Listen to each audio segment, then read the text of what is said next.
Hey everyone, it's Jacqueline. And Adam. For Pixie Dust PhD. Recently we talked about some of our least magical moments in our recent Disney parks trips, both at Walt Disney World and Disneyland. This video we're going to take it up a notch and do a little happier thing and talk about our most magical moments. Yeah, we love going to Disney as one of our favorite vacation spots, and the most magical moments is what keeps us coming back. Totally. So if you want to hear about that, stay tuned. Thanks so much for being here. We really appreciate the support. And thanks to all you lovelies who've already liked the video. And if you're new here, don't forget to subscribe to the channel. You can also ring that bell icon to receive notifications whenever we upload new videos. And YouTube is usually the best place to chat, and we'd love to hear your stories below. But if you want to talk outside of YouTube, you can find me over on Twitter and Instagram at PixieDustPhD. As with least magical moments, I probably have more to say than Adam, so I'll go ahead and get us started. We had a lot of just general magic with rides, so we got a lot of front row seats just totally by happenstance. Like, we didn't necessarily ask or wait extra time for that, which was cool. And one of my favorites was that we got to see the baby rhino on the safari. Yeah, it definitely is not out all the time, and I think we got really lucky with it popping its head out and doing its little baby waddle around. So cute. That was fun. Chef's kiss. Couldn't ask for a better safari. Also, when we were in Disneyland, we did Millennium Falcon Smuggler's Run, and we finally got to be pilots. And guess what? We did pretty well with 2 adults as pilots, so it was nice to not suck at Millennium Falcon for once. Yeah, I think we're always salty from our first experience where we had like a 6-year-old who couldn't reach the hyperspace lever and just completely did not know what they were doing. It was a very bumpy and not very profitable adventure for the Millennium Falcon. So, definitely a lot of fun to be pilots, would do again. I don't even necessarily need to be pilot. I just want competent people to be pilots, because I don't like losing. So, additionally, even though our introduction to Genie Plus at Disneyland was pretty lame, once it was working, I mean, it is a little clunky to use, but we were able to go on a lot of rides using Genie Plus. So Disneyland was open from 9 a.m. to 8 p.m. when we were there. And I think both days we used Genie Plus, we got on like 16 or more rides, which is pretty incredible. Yeah, it was really, really nice being able to leverage Genie Plus to get on that large number of rides. And then also when something, went down, we were able to get, additional passes to do some additional rides. Yeah, like the multiple experience pass. If you book a lightning lane for a ride that goes down and it doesn't look like it's going to come back up, they just automatically give you a multiple experience pass. Yeah, so we definitely had a really nice feedback loop with the Matterhorn. Oh yeah, Matterhorn was down for quite a while on one of our days in Disneyland, but we wanted to ride it, so we kept booking lightning, like it was continuously letting us book lightning lanes, and it would just be like, nope, have a multiple experience pass instead, and we'd be like, okay, sure. But you can still book, you can hold a multiple experience pass and book another lightning lane. It's not like one at a time like lightning lane is on its own. So then we would book Matterhorn again. And it took like 3 or 4 times, I think, before we actually were able to go on the Matterhorn.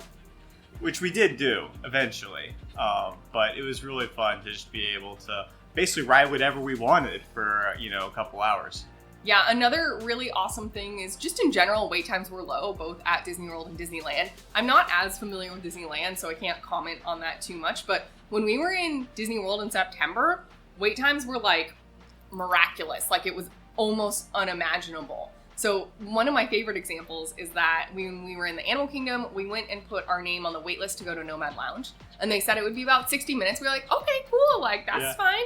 And Flight of Passage was quoted at a 60-minute wait time. That's what it was posted at. But this was not our first day in Animal Kingdom, so we knew that was probably inflated and worth the risk. So we went and got in line, and it literally was only 15 minutes until we hit the pre-show. And then we did Flight of Passage, and we walked out of the ride, and 1 minute later, we got our text that Nomad Lounge was ready. So there were just ways with which, wait times were incredibly short. 15 minutes for Flight of Passage is unthinkable, I think, to me, compared to our past trips. It's often 2 or 3 hours, and then just the timing of that syncing up with Nomad Lounge is just so cool. Magical, almost. Very magical. Yeah. No, so that was definitely one of my top magical moments, just how it all worked out so well. Couldn't have planned for it, right? Because of all the chaos happening in Disney Park. For it to work out step for step, right in line. Wow, can't ask for anything better. It was very magical. Yeah.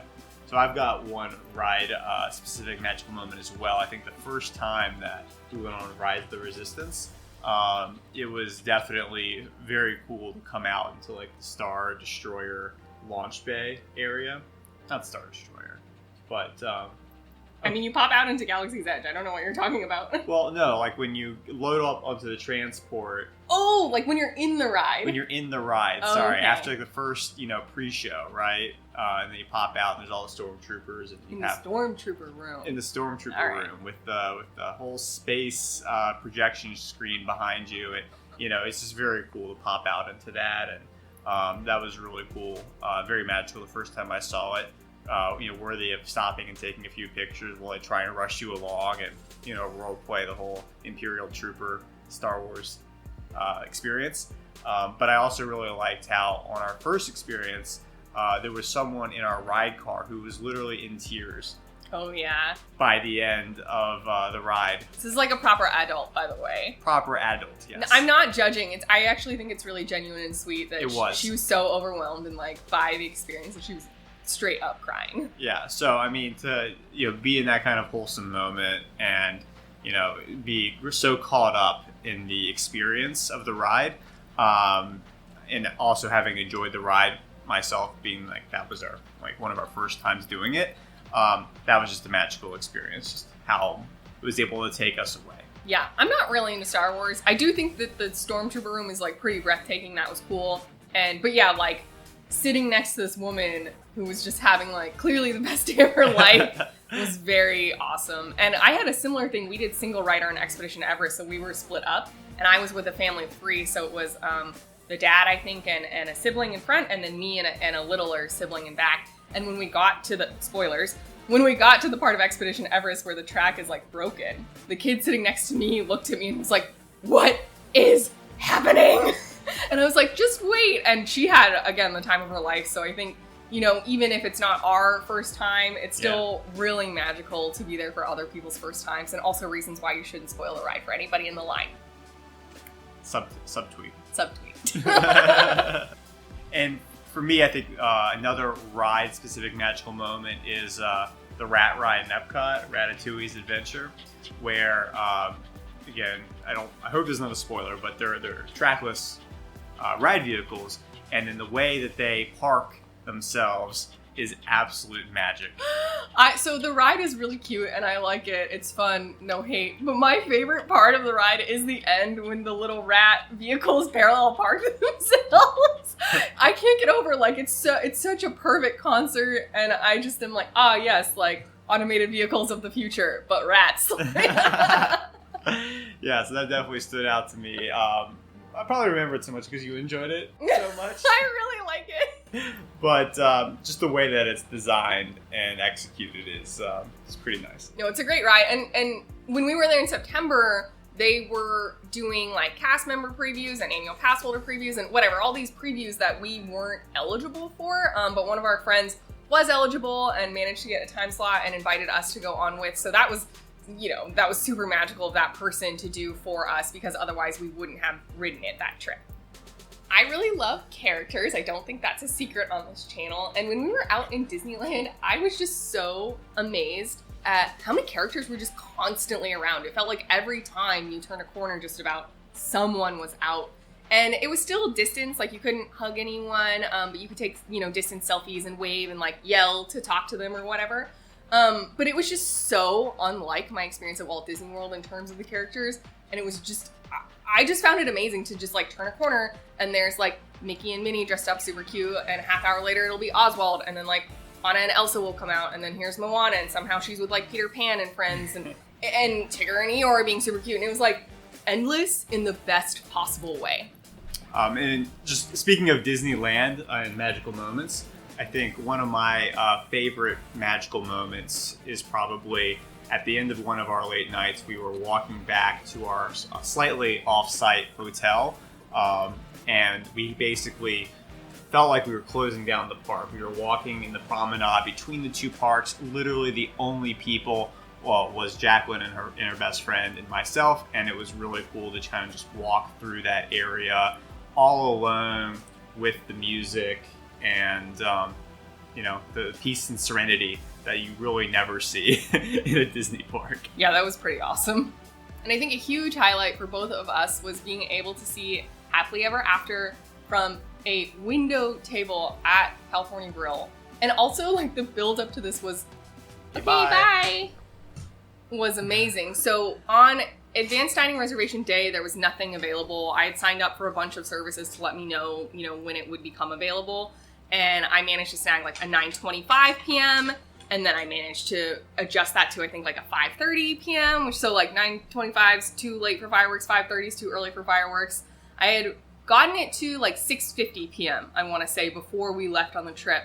And we were like, ooh. So fireworks were scheduled to be at 8:15. So we probably could have milked it and sat at the table, but it was like not an ideal seating time, basically. And literally, like, we were on vacation. We were in the parks 3 days before our dining reservation for California Grill. I managed to snag a 7:30, which is like chef's kiss perfect. And then we went a little early to check in, and we told that cast member, like, we really want to sit at a window seat table. I know you can't control that, but like, we're willing to wait for it, all these things. And we got called up like pretty immediately. And so I think we both had like oh no, like we just got like whatever table was next available, but it was the table we wanted. Yeah, it was awesome. It worked out great. I think that table had just opened up or something, and they were like, sure, we'll give it to these folks. Great.